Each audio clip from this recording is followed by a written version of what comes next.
portfolio sessions. We will be covering ARCP, QIPs, QIAs, and we can talk a little bit about leadership as well. So welcome. I hope you will enjoy the session. If you have any questions, we're more than welcome. Please keep them coming in throughout the session. What we would ask is for everybody to kindly keep their microphones on mute, and then any questions, just pop them into the chat box. Me and Adnan will be monitoring it, and we will pass them through to our speaker when and as they come. The sessions are all recorded, so don't worry if you miss bits of it. You can catch up later on Facebook. And all of the sessions are recorded actually, so if you've missed any, go back and have a little look if you want. So our speaker today is Pamela Smith, and we're very, very grateful to have you, so thank you very much for coming. You're very welcome. Lovely. Okay, so what I'll do is I'll just let everybody introduce themselves and then we can get started. Okay. Okay.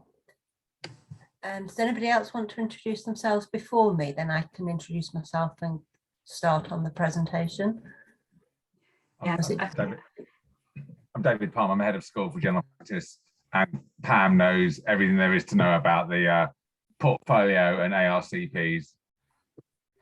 I try to, but I don't think I know everything, David. No, more than anyone else. You know more than you should know. You need to get out. Okay. Hi everyone, I'm Adnan. I'm the GPST3 from Dudley VTS, and I'm the chair for the AIT committee in West Midlands.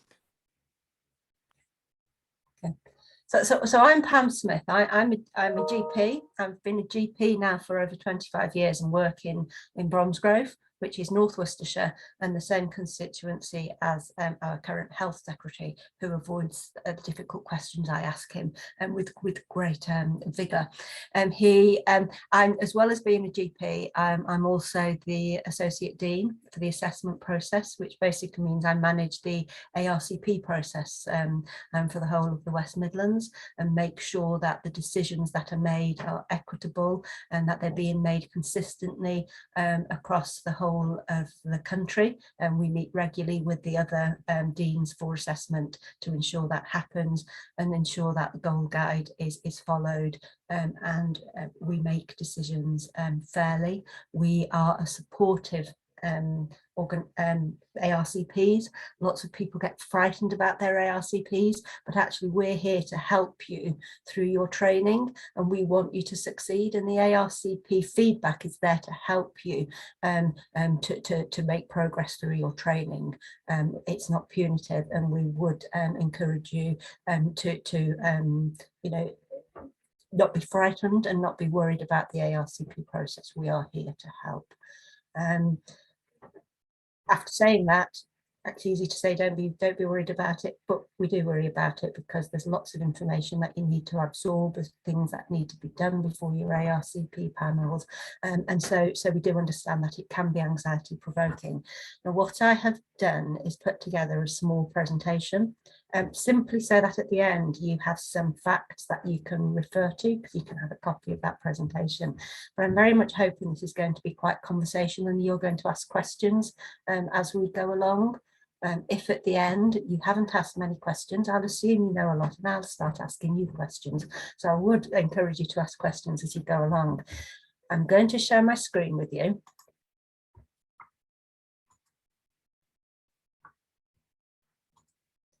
Because the purpose of the ARCP panel is not just making judgments about your progress through your training and whether you can progress to your next level of training. All doctors, whether in training or beyond training, are subject to revalidation. And most of you as trainees will have your revalidation aligned to your CCT, but many of you will need to be revalidated during your training. and the information that is available on the ARCP forms and the Form Rs that you need to provide before your ARCP are crucial in that revalidation process. So it's really important that you provide your Form Rs before your ARCP, and you are given 8 weeks notice by the assessments team as to when your ARCP date is, with the information that you need in order to provide those Form Rs. We also, as an ARCP process, give feedback to your educational and clinical supervisors as to the quality of their reports and whether they're evidence-based. So this is, you know, primarily we're looking at your portfolio and making sure you're making satisfactory progress and supporting you through your training, but we are fulfilling other functions as well. In your Form R, it is really important that you include all scopes of your work. So many of us don't just do our day job, and we will do some voluntary work or do the occasional locums. You must include those for the purpose of revalidation.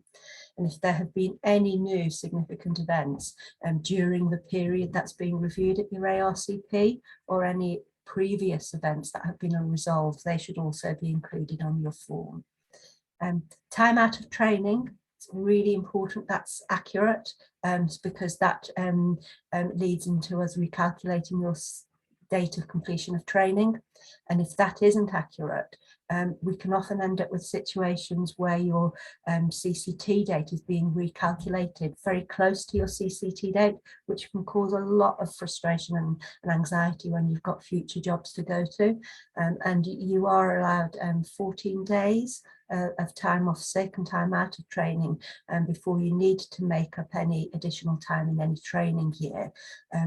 But if you are not making progress satisfactorily or missing evidence, sometimes a panel will add all of the time out of training that you've had on, and including those 14 days.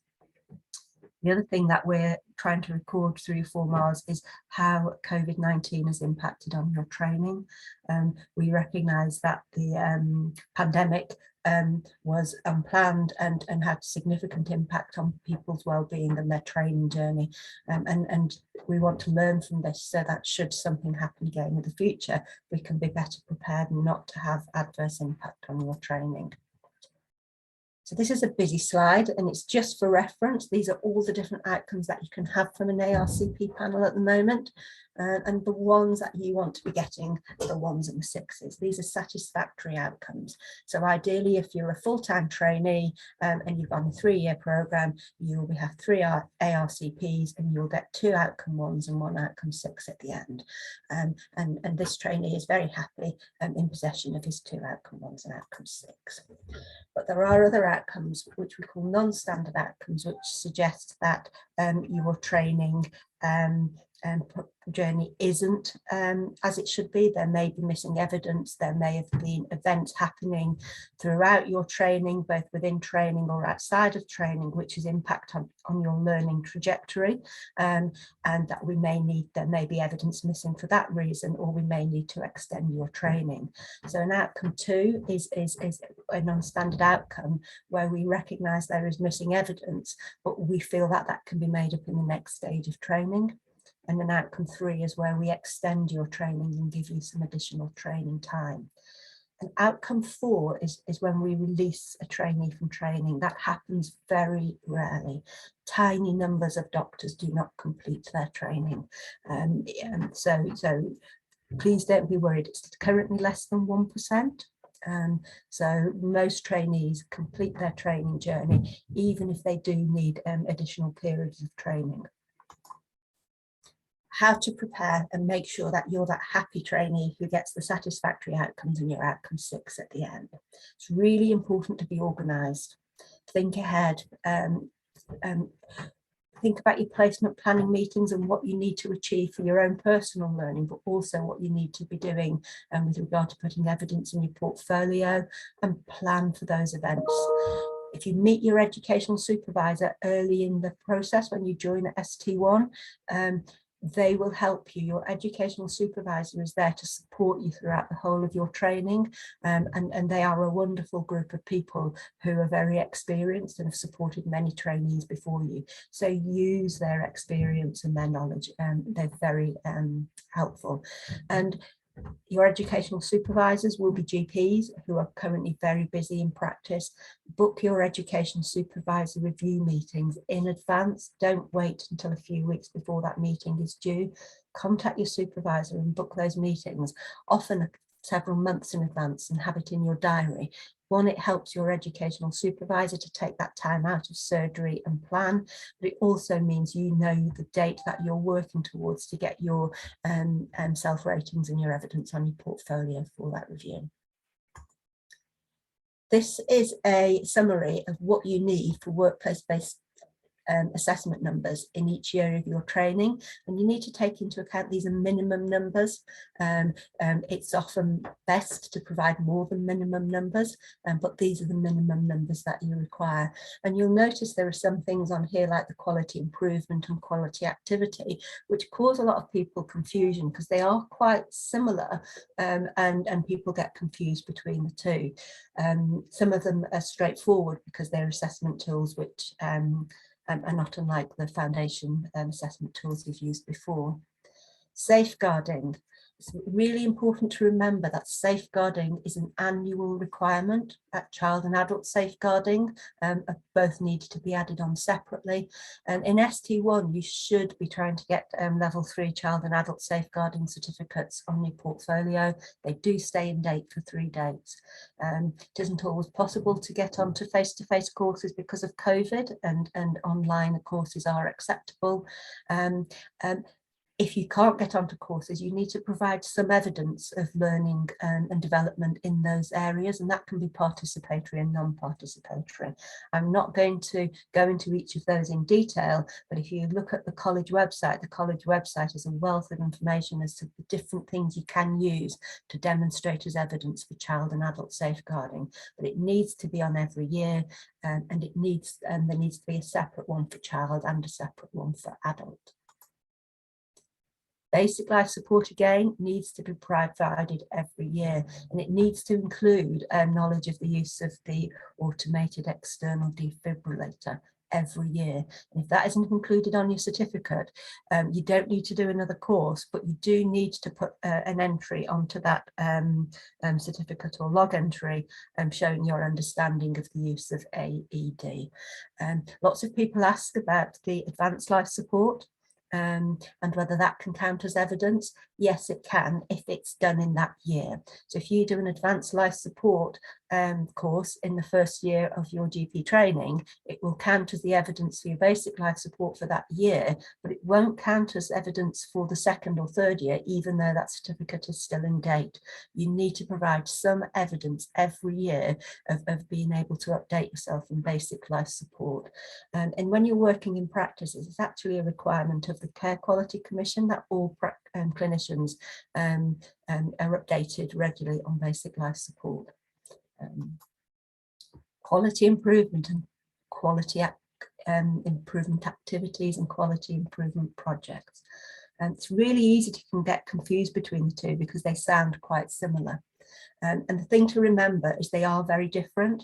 You need to provide some evidence of quality improvement every year. And if you're doing a quality improvement project in 1 year, you don't have to produce a quality improvement activity. But there needs to be some quality improvement every year. And the best way to remember it is for the quality improvement activity is looking at your own personal work. It's looking at your own personal learning, and it's taking some actions as a result of information or data that you've either been provided or you've searched for yourself. Whereas a quality improvement project needs to be done just once throughout your training. and it's looking at a bigger project. It's a system-wide project, looking at the practice that you're working in and the organisation as a whole. And as a result, it takes longer, it needs to be planned, the objectives need to be smart. So having stakeholder involvement, if you're going to be looking at developing a new patient service, involve patients in the project, engaging the team and the practice team, and implementing the change that you discover needs to be implemented. So the quality improvement project is a much bigger project, whereas a quality improvement activity is about your own individual personal learning, which is a smaller piece of work. And that's the best way to think about them, as two different activities. But if you again go on the college website, there are some really good examples of things that you can do which meet the criteria of a quality improvement activity and a quality improvement project. And with the quality improvement project, it does have to reach a certain standard, and if it doesn't reach those certain standards, you may be asked to repeat one. And it does list on the college website what criteria would have to be missing for it not to be deemed to be of the right standard for CCT. So the college website is your friend. It's updated regularly, and keep looking at it. Again, SEPs is another area where people fall down. So the clinical examination and procedural skills. At the end of your training, there should be 5 mandatory intimate examinations, but that's not the totality of what you should be collecting. You should be recording reflections and observed examinations for a whole range of different clinical examinations.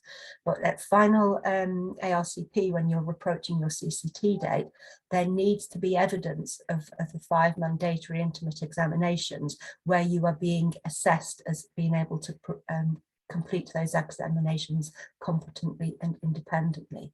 And the bimanual pelvic examination and speculum examination are 2 different assessments and examinations, and they do need to be specifically recorded. Just having one bimanual or female genital examination will not be sufficient to meet the requirements of CCT. Similarly, the prostate and erectile examinations are separate assessments and examinations, and those need to be recorded separately, and the breast and the male genital examination.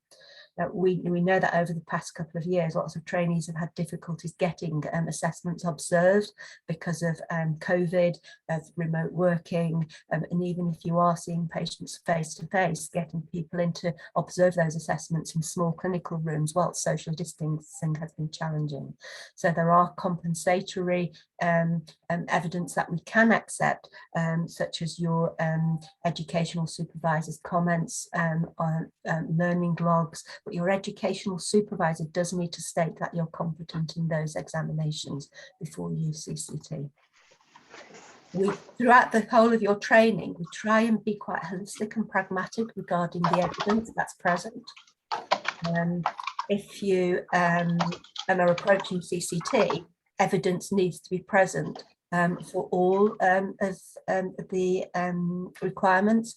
But if you're in ST1 and ST2 and small pieces of evidence are missing and your progress is otherwise satisfactory, we will make a comment on the form, but not necessarily give you a non-standard outcome, because we do recognise there have been challenges, and we're looking at your global progress.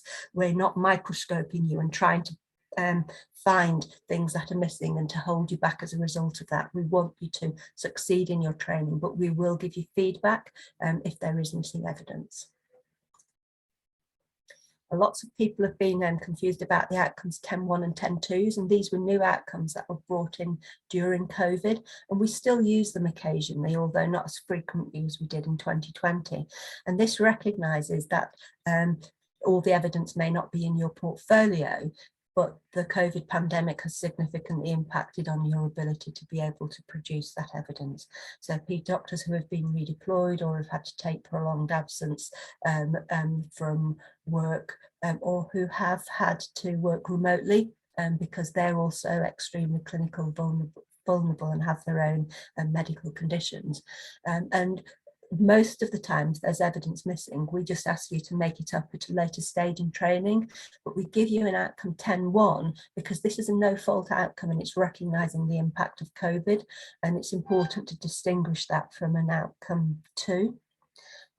If you're approaching the end of your training and you have missing evidence and COVID has impacted on that missing evidence, and this has not, and we recognise that this is not because you are not making satisfactory progress, you're often a very good trainee, but under difficult circumstances due to the pandemic, then we issue an outcome 10.2, and we give reasons for issuing that, and that allows you to have extensions to your training, but with a COVID extension rather than a normal extension.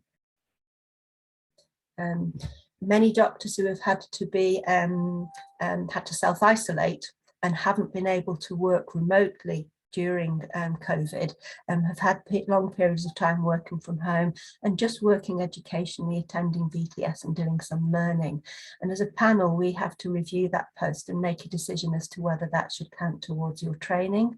And quite frequently, if you've not been able to work clinically and to see patients and to put your learning into practice with patient care, we may look at a post and suggest that that shouldn't count towards your training. You haven't been disadvantaged because you are still paid for that post, but you would be disadvantaged if you don't have the correct depth and range of experience in order to be able to complete your training safely at the other end, and that may impact on your ability to pass your exams because of limited clinical experience. So we would occasionally ask that for that period of training not to count towards training and for you to repeat that placement later on. Really important to remember that your time out of training isn't an entitlement.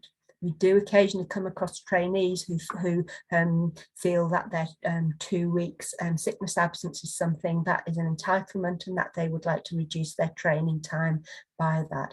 Sickness absence is in your employment contract, but you do need to be sick to take it. When we're at panels, one of the decisions, as I mentioned earlier, is we look at your dates when you're due to CCT, and we look at your time out of training, and if you're missing evidence, or we feel that you would benefit from having the whole of your time out of training added back into your training, then we would do so. But under most circumstances, 14 calendar days is allowed in each training year, and anything beyond that would be added to your training date. Any questions?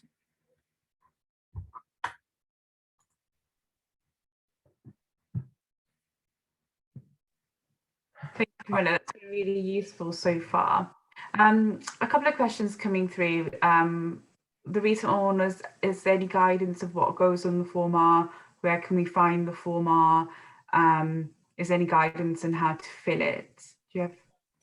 Yeah. So the assessments team will send the link to fill the Form R just before your ARCP panel. You can, I believe, will also get the Form R from the Deanery website.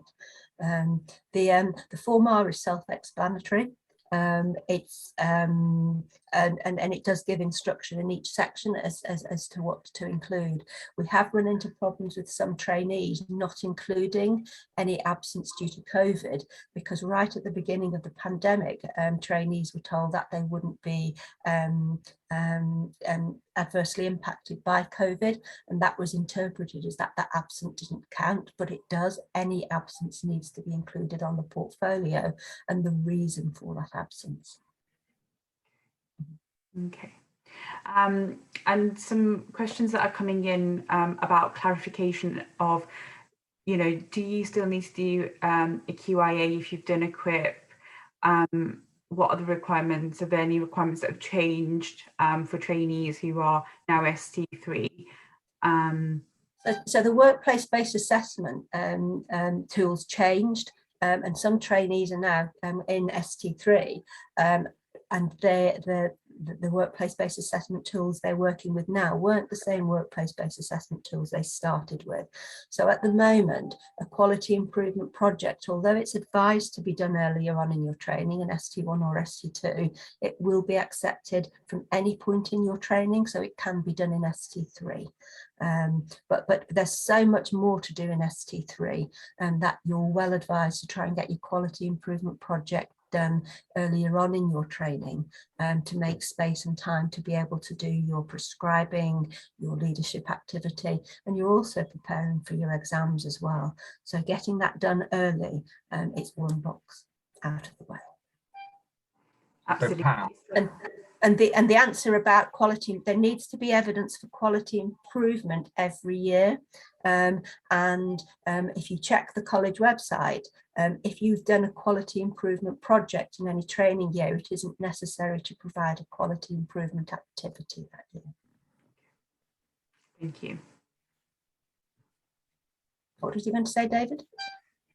Everybody's now on the new portfolio with the new work-based PACE assessments, aren't there? Is there any residual people still on the old portfolio requirements? I don't think there are. There are a few trainees who are on extensions or who've had several episodes of sick leave and parental leave, which have resulted in them approaching the end of their training when they were on the old portfolio. And when the new workplace-based assessments came in, they were out of programme, and they have a very short period of time left. The aim is by August 2022 for all doctors still in training to be on the new workplace-based assessment, but there are a small number of trainees who are due to CCT before August who have had interrupted training, who may still be on the old portfolio and old workplace-based assessments. But the vast majority of trainees, it's the new workplace-based assessment. And any trainee who's coming through ARCP panel who may still be on the old portfolio, who are going to be having extensions to training, which will take their CCT beyond August this year, are being advised to use the new workplace-based assessment tools. So this does some questions about QIP floating around, aren't there? Okay. Yeah. Yes. So requirement in effect is you have to produce a QIP project, which used to be the old audit, but is now broader than audit at some point in GP training. Yes. Pragmatically, it's best to do it in ST1 or in ST2.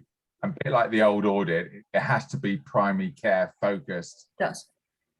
It doesn't have to be done in primary care. Potentially it can be done in secondary care, yeah? It needs to be primary care focused though.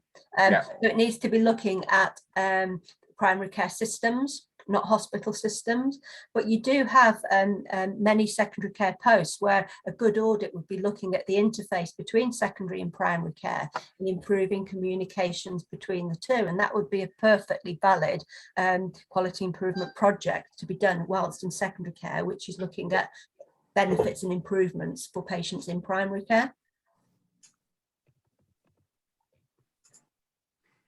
And so anyone coming up to CCT now would be best advised to do some sort of QIP, even if it's a numpty one that's, I don't know, thyroid checking levels or whatever the go-to numpty one used to be. It's not much fun doing it, it's a bit tedious, but some sort of QIP in order to get CCT.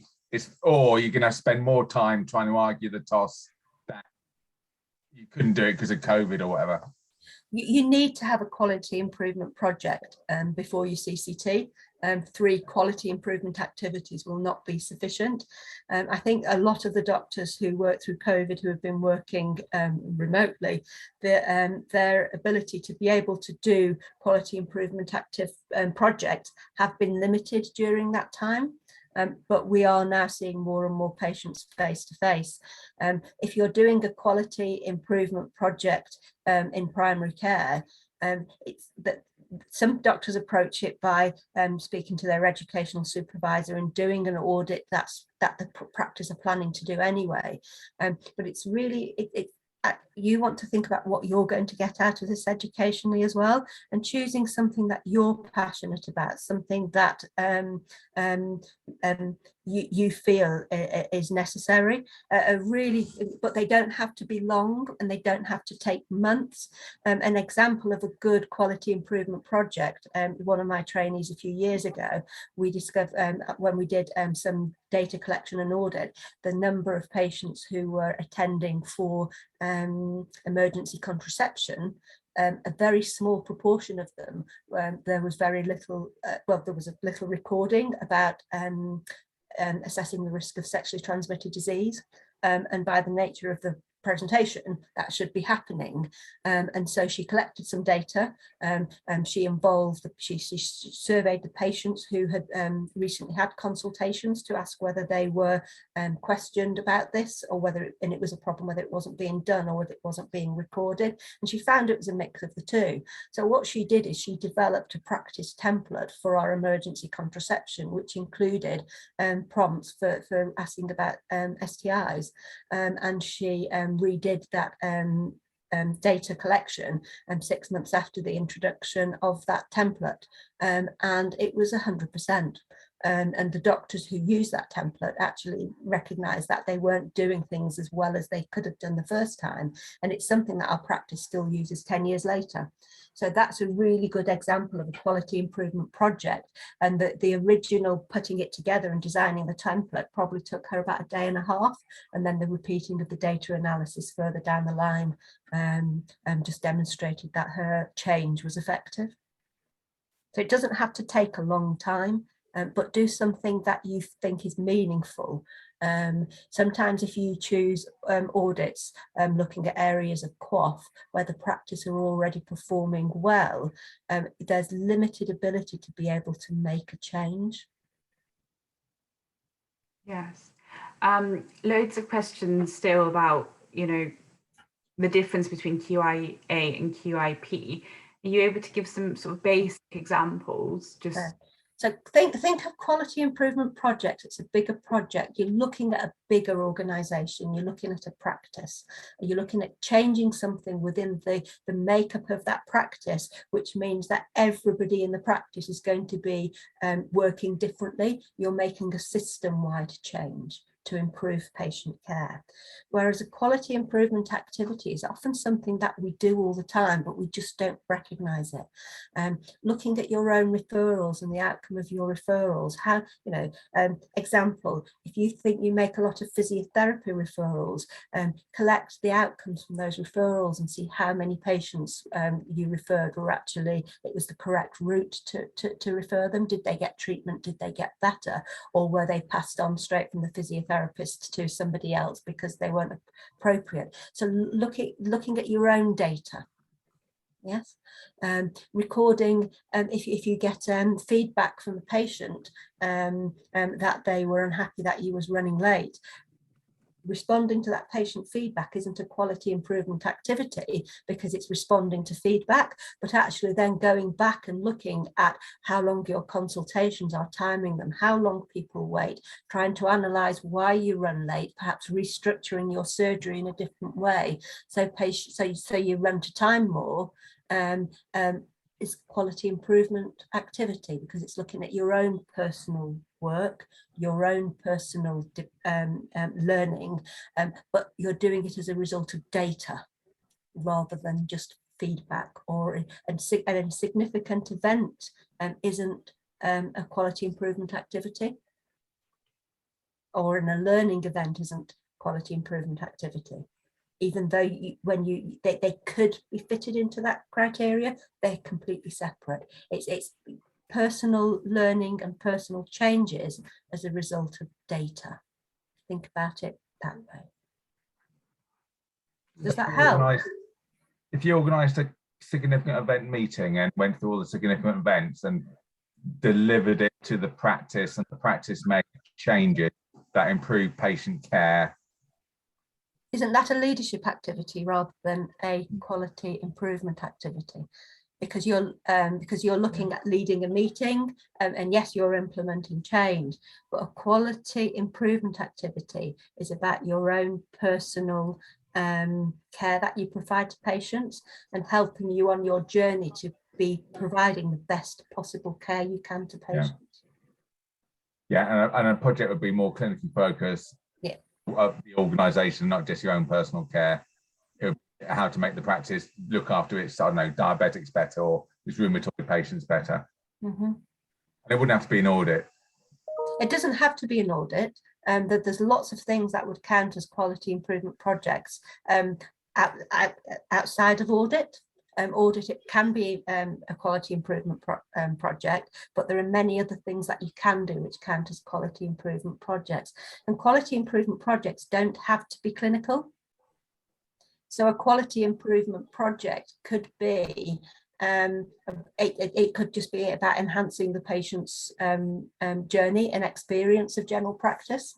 An example being, if your practice looks after a care home and you get feedback from the care home staff that they struggle to get through to the practice, that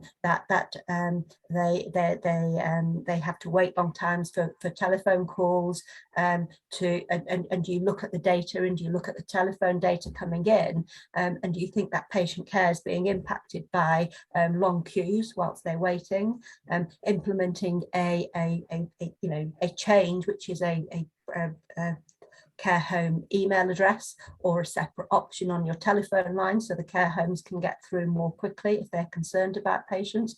That's changing a system to improve patient care and patient experiences, and that would count as a quality improvement project because it's system wide.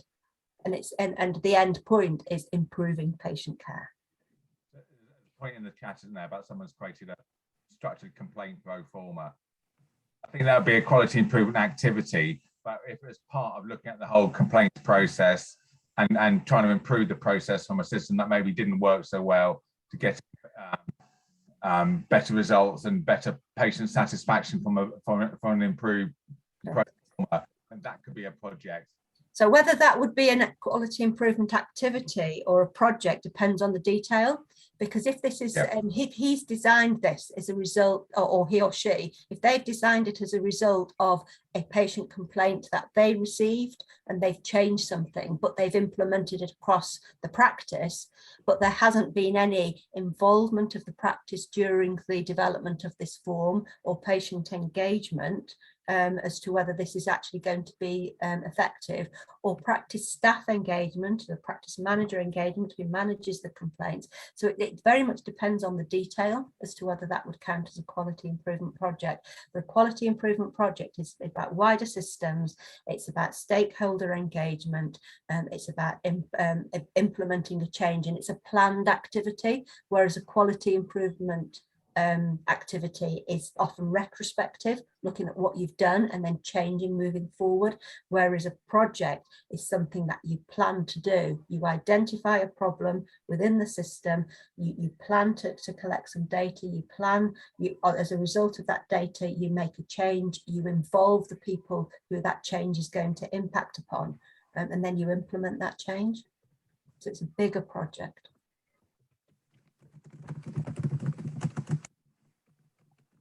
So if you've done a QIP in 1 year, then that's your quality improvement activity. But attending a mortality meeting or attending there's lots of quality improvement activity that might be happening that you're just attending, and that's your participation in it. So it's not a project. No. And so trainees who maybe haven't been in general practice in ST1, they should still have attended something. Some quality improvement activity during that year, surely. Even if it's a lunchtime presentation meeting or a clinical directorate meeting, it may not be necessarily primary care focused. Quality improvement activity can be primary or secondary care based. Yeah. Quality improvement projects need to be primary care based. We're GPs who you're meant to do it in your GP placement because it's meant to be GP focused. But if you want to try and get that done earlier, and you recognise a problem in the interface between primary and secondary care and the discharge summaries and the communication with primary care or community teams such as district nurses and OTs and discharge planning for elderly. There's lots of things that you would be able to do in a secondary care post which is still primary care focused and benefits patient care when they're back in the community. But doing something such as that benefits secondary care is a secondary care focus project or audit, and for the purpose of your GP training, it needs to be primary care focused. But primary care isn't just GP practices, it's the whole community primary care team. Okay. I've just got a question coming in about what counts as patient engagement. They're asking, would feedback from a patient be counted as patient engagement, or, do you have any other examples? Okay, so feedback from one individual patient may benefit that patient, but with any change that we make within any systems, there is also the potential to disrupt and to do harm and to make changes that disadvantage other patients. So if we are going to be making any changes, we need to get wider engagement, and often our practices patient participation group is a really good way of getting wider patient engagement. They meet regularly. They love it when trainees come and join their meetings or communicate with them. They really want to be helpful in improving services for patients, and so involving a patient participation group is worthwhile doing. But if you are going to be making changes to patient services now with the text messaging that we do, it's very easy to actually send out messages to patients asking for feedback as to if we are considering changing the way we book our flu appointments, and we're going to change them to bookable online. Is this something that you feel would be helpful for you? And if 90% of your patients say no, they hate booking online, you wouldn't necessarily make that change. But there are lots of ways of getting wider patient feedback now very quickly using technology. Okay, thank you very much. I think that answers most of the questions. If anybody still has any ones that are unanswered, we'll be replying back to you on there, and obviously keep coming through. Yeah. Pam, one of the questions that trainees have come across and have asked is regarding the significant event analysis. If in a given year they've not been involved in a significant event analysis, what's the advice? How should they approach that? Yes, if you've not been involved in a significant event analysis, a serious untoward incidents, that they meet that criteria, and if you haven't been involved in one of those, then that's fine, declare it. A learning event analysis is however different, and we need to record that every year, and you don't need to have personal involvement with something going wrong.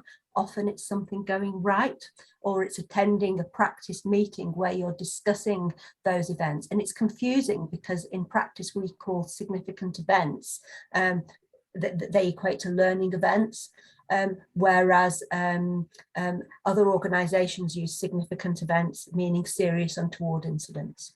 Okay, and it's confusing because of the nomenclature and how we name things, but in practices, the significant event meetings are really learning event meetings. Serious untoward incidences are often investigated and looked at outside of the practice because patients have come to harm, or there's the potential for patients to come to harm. Most of our learning events, or significant events as we name them in general practice, are actually things that happen, or near misses, where we identify that something can be changed to improve the patient experience, to reduce the chances of harm to patients. Yeah, so the learning event analysis we should be able to do every year. We're all learning all the time, and we're all learning from patients, and when systems don't quite work, it's our opportunity to be able to tweak our systems to make them more robust and more safe for patients. But if you haven't had a serious untoward incident, which is what the threshold is for the significant event analysis on the portfolio, you can just declare you've not been involved in one.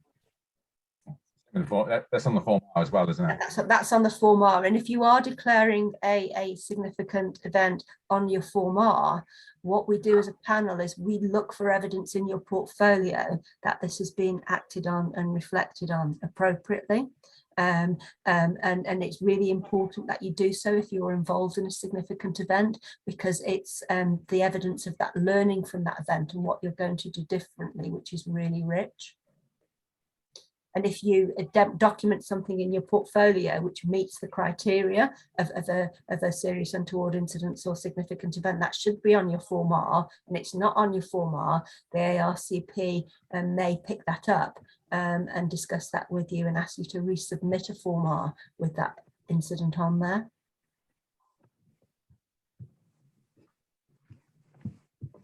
Is that okay? Yep, brilliant, thank you.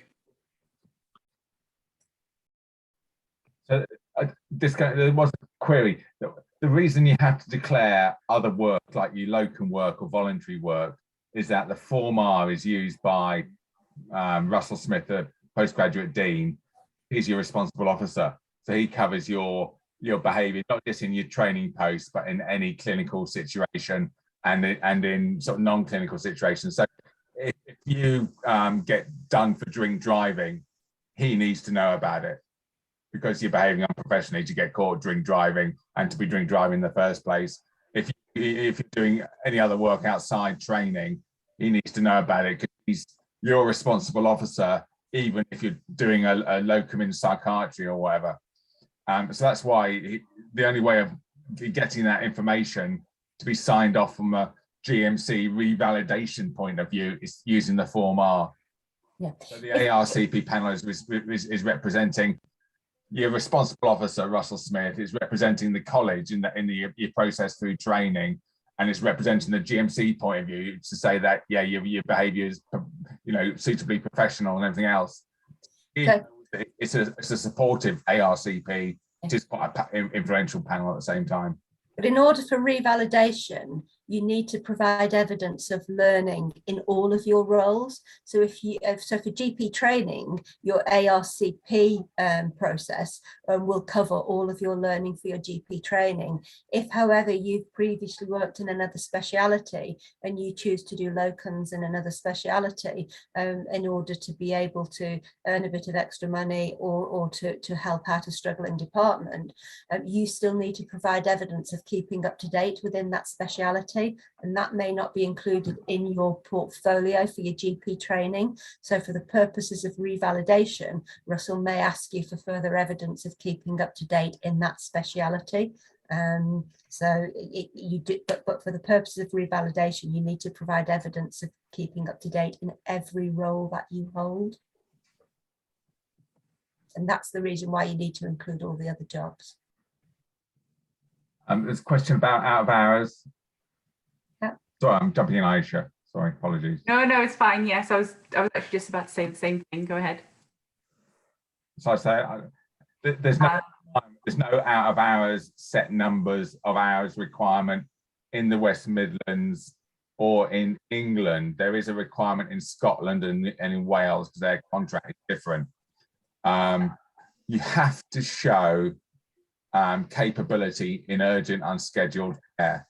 And one good way of doing that is doing some shifts in out of hours, and you will get time in lieu from that. So it's not extra time or anything. So there'll be some trainees who actually think, actually, I quite enjoy doing out of hours. It's my lifestyle. It means I can do a shift till 10 o'clock at night and have some time off during the day. That suits me from childcare or whatever. But it's important to realise that any extended hours clinics in GP surgery, even though it's beyond the normal working hours, that is planned activity. So that doesn't count the urgent unscheduled care. If, however, you was doing some on-call through the day within your surgery and an urgent visit came in and you went out to do that urgent visit, or a patient collapsed outside of the surgery and they weren't necessarily a patient of the practice, but you provided first aid and care for them, all of that counts as unplanned unscheduled care. So most of you won't be expected to be duty doctor or on call throughout your GP training until you've got to a stage where you're approaching the end of ST3, you've passed your exams. But lots of practices will allow you to shadow the duty doctor so that you do some emergency work within the day, but you're not responsible for the whole volume of the emergency work, which is unreasonable for a GP trainee. And so if you can do out of hours, it's best practice to actually demonstrate capability across a whole range of settings. So to do this within the practice, within an out of hours setting. And if you have a job in accident and emergency, some of what you do in accident and emergency can also count as unplanned unscheduled care. So think about providing it across a range of settings, because that makes the evidence much more robust. So the child that comes in choking, the mental health patient who's suicidal, there's lots of stuff that you can put into urgent unscheduled care and flag it up and make it easy for your educational supervisor to sign you off as being capable in that area. But many people it suits to work out of hours, but many of you may be single parents with childcare responsibilities, and out of hours being practically very difficult. So it's about discussing with your supervisor what your learning needs are for the next post with your placement planning meetings. And if you identify that you need to get some more evidence for urgent and planned and unscheduled care, it's about how that can be worked into your job plan to make sure you're exposed to that type of workload. So some of the evidence might come from secondary care scenarios. So but it's that urgent and unscheduled part of it all, isn't it? If urgent care means, if your on-call care means going around an elderly care ward, giving people trimethoprim for their UTIs, then that's actually not that urgent or not that unscheduled. It's, it's got to be urgent, it's got to be appropriate, it's got to fit that urgent unscheduled criteria. But if you attend and take part in a cardiac arrest, and then yes, that would count as unplanned unscheduled care, about how you coordinate as a team, and was the basic life support done efficiently, and were there any things that could be changed to improve that scenario, what your role was in that patient care. So you can provide evidence throughout the whole of your training for the. Whereas previously you could only do your out of hours in your GP post. Now it can be provided across the whole of your 3 years.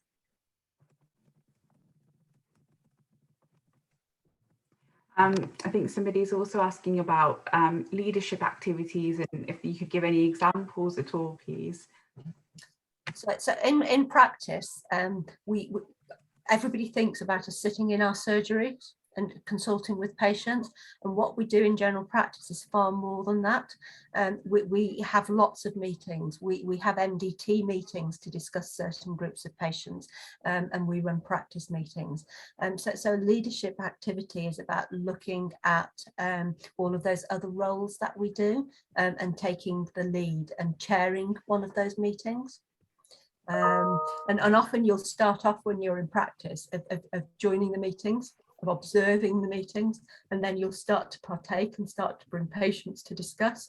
But the leadership activity is when you facilitate that meeting and you take leadership and you invite people in and help people to formulate their discussions to reach decisions and outcomes, rather than just sitting and being part of that meeting.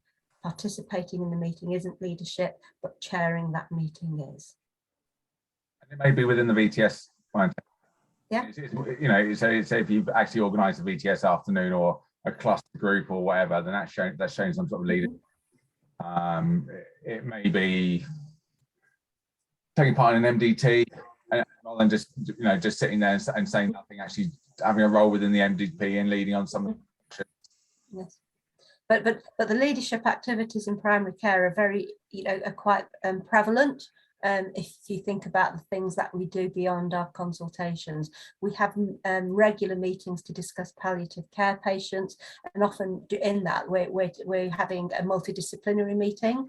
So chairing that meeting to be able to talk about those patients and involve all of the health professionals in those patient discussions. But the chairing of the meeting is about recognising if people aren't partaking in any discussions, it's drawing them in and making sure that everybody's opinion is heard equally. So the leadership and the chairing of meetings is a really important skill to develop, because it's something we have to do so frequently beyond training. It's really good that this has been introduced into the workplace-based assessment, to develop those skills before you complete your training, but to develop them in a supported way. So Aisha's doing a bit of leadership now by chairing this Zoom meeting with absolutely yes. people. So yeah. Yes. But it only counts if you reflect on it and put it on in your e-portfolio, though. It doesn't count, right? There's a question here is, can it just be one? And I think it's about demonstrating that you can do it. You don't have to do a whole series. Lots of people choose to because they enjoy doing it. We have lots of care home patients, and we encourage our trainees while they're with us to get involved with looking after patients in care homes. And when they do, they start to join the meetings, and then we will allow them to chair a meeting or two with their supervisor present to be able to observe. And actually, they really enjoy it, and it's far better to do it in a supported way than to suddenly find yourself the other side of training and not being able to do it. But yes, just one meeting and chairing that meeting is sufficient. And what you do is ask for feedback on how you did and your leadership MSF, which is valuable too. Just a point of clarification, if it's okay for Miller, about safeguarding. There's obviously a requirement to have safeguarding in both adult and children. Is there anything else that we need to do to support that, or is that adequate by itself? But as a clinician, level 3 is the level that you need. There is a stipulation on the college website that if you are doing a job if all of your jobs in ST1, if none of them include the care of children, then the child safeguarding isn't essential, although it is advised. There aren't very many GP trainees who go through a whole year of training with no contact with children, especially with having general practice in ST1 now. Pediatrics, obs and gynae involves the care of children as well. So, and even when you're doing acute medicine, we're looking after adults, many of them who have children. So we need to be thinking wider, but it should be level 3. If it isn't level 3 in ST1, it needs to be level 3 by CCT by the time you're approaching your final ARCP. And it doesn't have to be certificates every year. Once you've provided your certificates, those certificates stay in date for 3 years. And if you're full-time and you complete your training within 3 years, you may not need to repeat those certificates again throughout your training. If you're less than full-time or you take time out of training, you may need to repeat those again before your CCT. But any reflections on cases that you've seen, or additional e-learning that you do, or thoughts about how the safeguarding process works in the organisation that you're in, and it's very different in hospitals than it is in primary care. Lovely. Okay. And there may be situations where you haven't been involved necessarily in a child safeguarding incident or something, but actually you can reflect on a potential safeguarding incident or a potential situation which could have been a safeguarding incident, or you can just reflect on the safeguarding process. Ideally, you should be doing that every year. If your portfolio is otherwise okay, you might get away with if you miss it 1 year, but for ST3, you can, and in general practice, you've got to have a reflection basically on adult and child safeguarding. So there needs to be evidence every year, and at your final CCT, you need to have level 3 child and adult safeguarding that are in date at the date of your CCT and beyond that, and you have to have demonstrated an understanding of how to use your local processes for child and adult safeguarding in a log entry. They need to be present for your final CCT. But for most years, it's just annual evidence of some learning in adult and child safeguarding. That's really helpful. Just some, final comments and remarks really just before we finish off. Camilla, is there anything that you could say about, keeping up motivation to do your portfolio, how the portfolio helps your future practice as a GP, why it's important and why engagement now will ultimately make you a better GP? So your workplace-based assessment is equally as important to your other exams. You need to remember that putting learning logs on your portfolio, getting that feedback on those in a timely manner, so not leaving them just before your education review and putting them on so that your supervisor can give you feedback, all drives learning. And there's a lot of evidence to show that those trainees who engage with a portfolio on a regular basis and add information on contemporaneously and receive feedback quickly, learn at a much more rapid rate and succeed in their exams. There's a temptation when you're preparing for an exam to let your workplace-based assessment and your portfolio take the back seat while you're preparing for your exam. And we need to remember that the AKT is an applied knowledge test. It's not just a knowledge test, and practicing questions and reading guidelines and doing question banks may help, but it's how you apply that knowledge day to day with patients in different circumstances and know when those guidelines need to be flexed and which situation you would change. So continuing to engage with your portfolio is aligned to success in your exams. Do not resist, do not have that temptation to let it take a back seat, because otherwise then you end up with a lot of work to do and it becomes quite overwhelming. And it's not uncommon to have trainees who actually find just the process of opening their portfolio traumatic because the volume of work they need to do on it and then how far they've fallen behind, it causes them significant mental health problems and anxiety. And if you just chunk it up and think, I'm going to set myself some time aside on a regular basis to put something into my portfolio. And when you open your portfolio, even if you find you've got yourself into a situation where you're behind, just think, my job today is just to get 2 learning logs on. And if you do it in bits, it will gradually build. And if you find yourself in a situation where you're so far behind that it's making you anxious, don't struggle alone, seek help. Speak to your educational supervisors, they will support you. Speak to your training program directors, they will support you. All of us, the panel, your program directors, your supervisors, David, myself, we all want to see you progress through your training. That's really lovely. So I'm just going to wrap things up now. Camilla, that was really very helpful. Thank you so much for coming and talking to us and going through all the requirements, because I think actually just hearing and having that clarification, even though all of this information is available, just makes life a bit easier. And yes, I wish everybody the best of luck with your portfolios and your training and your ARCP and your exams. We're all here for you to help you along the way. Any questions, we're always all available. The recordings, like I said earlier, are all available on Facebook, including the previous 6 steps to success. So on that note, I'm going to say goodbye and thank you very much, Camilla, and everybody else for joining me. Welcome. Very welcome. Take care, everybody. Bye-bye. Bye. Bye-bye.